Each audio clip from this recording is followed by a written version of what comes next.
অতি আচৰিত বস্তু এটা আপোনালোকে দেখা পাব। এয়া হ'ল মোৰ বৌৰ ঘৰত ফলি থকা আম। আৰু আমখিনি মই আজি ফটো আৰু ভিডিঅ' কৰি আনিছিলোঁ। আৰু দেখুওৱাৰ কাৰণ এইটোৱে যে আজি মাঘৰ 2 তাৰিখ আৰু ইংৰাজী 2025 চনৰ জানুৱাৰীৰ আজি 16 তাৰিখ। উইণ্টাৰ ছিজন চলি আছে। আৰু আমি সাধাৰণতে এইটো ছিজনত বিশেষকৈ যদিও 12 মাহে আজিকালি আম বা বিভিন্ন ফল মূল হয় বা পোৱা যায়, আমাৰ এইটো এৰিয়াত ইমান দেখা নাপাওঁ। আৰু মোৰ ডাঙৰ দাদাৰ ঘৰত ডাঙৰ বৌ এইখিনি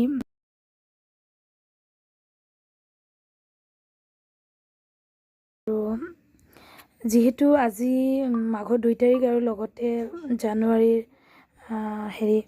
আজি 16 তাৰিখ হ'ল, কিন্তু এইটো ছিজনত আমাৰ এৰিয়াত আম দেখা পোৱা নাযায়। আৰু মোৰ দেখি বহুত ভাল লাগিল। আৰু আমাৰ ডাঙৰ বৌজনী বিশেষকৈ বহুত কষ্ট কৰি আমকেইডাল লগাইছিল আৰু যত্ন কৰাৰ কাৰণে এইটো ফল পাইছে আৰু খাবলৈ পাৰিছে, বা মই আজি ভিডিঅ'ত দেখুৱাব পাৰিছোঁ। আচলতে হয়, মানুহে